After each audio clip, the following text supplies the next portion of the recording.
We are the PGR Podcast. I'm Danny, and in the studio with me today we have Katrin and Carolina. This podcast is all about making the world of research interesting and accessible. We are so excited to be interviewing some of the leading researchers and practitioners from around the world. So wherever you are, sit back and enjoy. So, what are we doing, guys? Today, it's only family in the studio because we want to have a light-hearted introduction into our vision, what we want to do. We also want to have a discussion about what is it to be a PhD student. So now, Carolina is going to take us through some of the questions we have received from first-year PhD student. We hope that this will be helpful to them, but also anyone who might be considering a career in academia or maybe considering doing a higher degree, postgraduate degree. So our PGRs in the first year were quite worried about how to getting started with their PhD because they just started and they don't know how to define the scope of the research and how to manage the big amount of rich literature review and thought that they have in this moment. So what are our suggestions for them? Oh, I have a good answer for that. Sometimes I think it's important to first find who are the people rather than papers that you need to study. Because very often it is like, it's like a group of researchers that collaborate amongst each other within the industry or within your specific topic.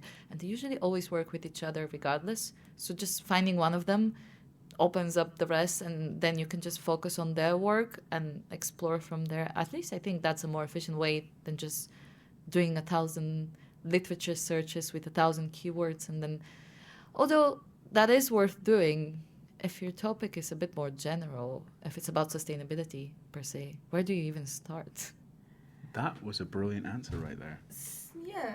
Oh, so thank I you. agree with you. That's exactly where you needed to go with that question. Lovely. I agree with you, and I think that basically having the people first for a background research is very important and can also help you to find out what are the search string or the topic that you want really to explore in your research and finding especially the knowledge gap. So I think it's very important that. Let alone you barely understand the topic at this point. So it's even better if they have some talks online or lectures that you can. It's almost like you're starting to learn a new course anew when you start your topic, which I that was what I quite enjoyed, to be fair, when I first started. Yes. One thing I found, though, is reading with intent. I think it's very easy to download hundreds of papers and kind of just mindlessly read them, whereas actually really trying to figure out what exactly they're saying, what methods they're using, and really sort of structuring your thoughts as you read through something and then doing the same for every paper you do.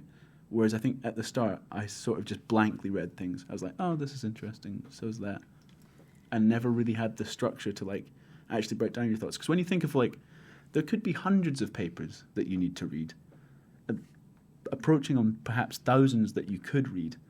And if you don't have an approach to how you're going to do that, not just in the sort of system of your literature review, but the way that you read and the way that you analyze, you're just going to get lost in the chaos and the maelstrom that is scientific literature.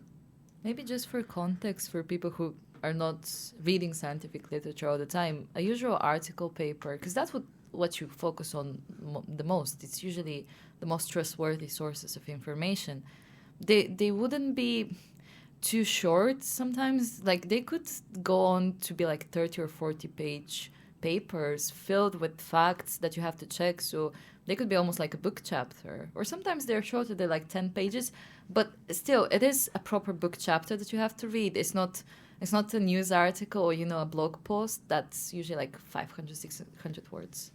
Yes. And also sometimes like, you're new to the topic. And so you're trying to figure out what they're saying, but they've had years of experience of talking about what they're saying. Yeah. And so they might be making one point throughout the paper, but you're still familiarizing yourself with the terminology. And so you're kind of getting lost in what they're actually doing by trying to figure out their background. Yeah. You were going to say, sorry. Yes, Yes, I think that is very important when you have such a big amount of research that it can look threatening, perhaps, and just going through title and abstract can really break it down and give you also a line and a to-do list on how important the paper are, so where to start with. So That is maybe true. the paper of your supervisors.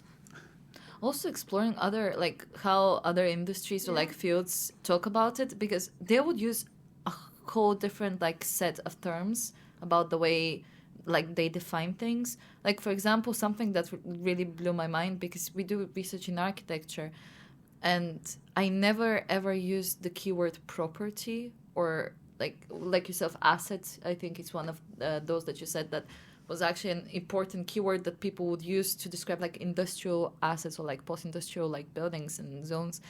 You never think about those things. I would never think to put property. Property sounds so commercial of a thing. But then again, you have so many degrees in fields that would probably refer generally to maybe a building or a site, but would not want to be so general about it beside, like, I don't know, call it properties or assets. Or Additionally, you also get other fields which adopt your terminology. So like the word True. architecture appears prolifically in computing science papers, which is a nightmare when you're trying to look for urban design, urbanist, and architecture. If you're papers. starting, if you're just starting, it's meant You're to like, be. what have microcontrollers got to do with crisis in public space? Panic. True.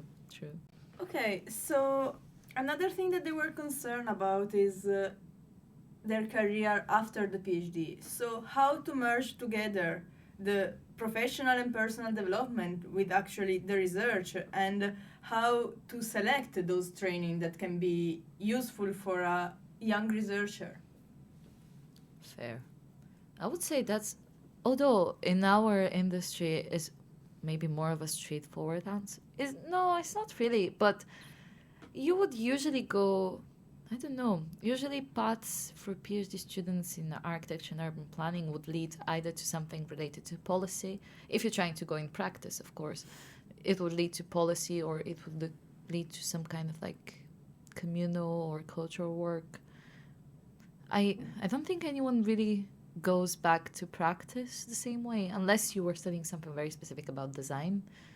But I've never heard of someone who did their PhD and went back to practice. I've heard of the other way around, where people would not set up their practice, but maybe they would have like a couple of years of experience working as an architect or getting their Part 3 license or whatever, and then they'll do the PhD, which is fair, but I've never heard of anyone doing the PhD and then going back to be an architect, the way it is understood here. It's not an obvious route to go, though. I think a lot of people, when they start architecture degrees, don't anticipate going into research.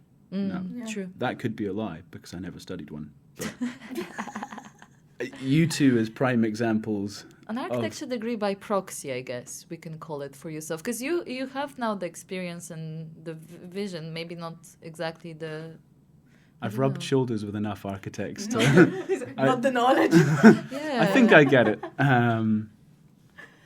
But yeah, no, it's interesting thinking about developing your professional skill set, because I think if one thing the PhD doesn't do is that nobody's sitting down to teach you in the way that undergraduate and master's courses are. You're kind of teaching yourself. As my supervisor describes, it's kind of so you work towards a license to become a researcher, but on that journey you don't really get courses or modules selected out for you. You have to go searching for them. True. Which is interesting. I'm not sure how they do it at other universities, but here at Strathclyde you do a PG cert and you have to do 60 credits worth of modules and training to qualify as a PhD student as well. Is that an overall of 600 hours? Yeah, it's like 10 hours for every credit. Yeah. 600 hours, that's a long time, by the way. I know, 600 That's hours like- puts things in perspective. That's a 5-week...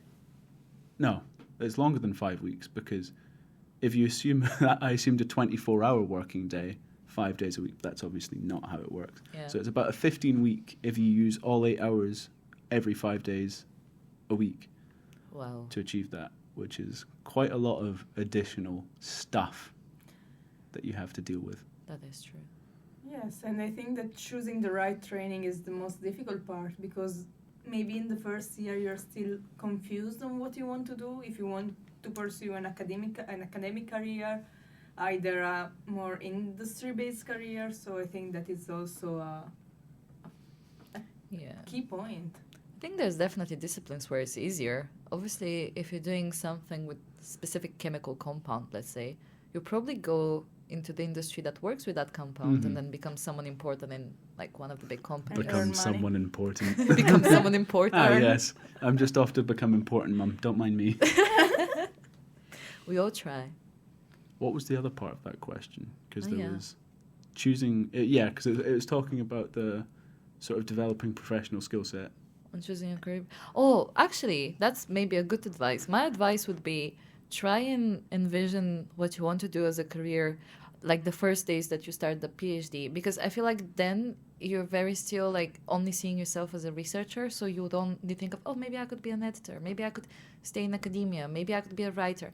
And then within a year of going to like conferences, speaking to your supervisor, exploring your topic, redo your own almost career assessment, and then compare the two. And I feel like the middle between the two is usually what you should be aiming for, because you initially start the degree, like obviously the PhD, with the idea of being a writer. You have to, like, that's part of the job.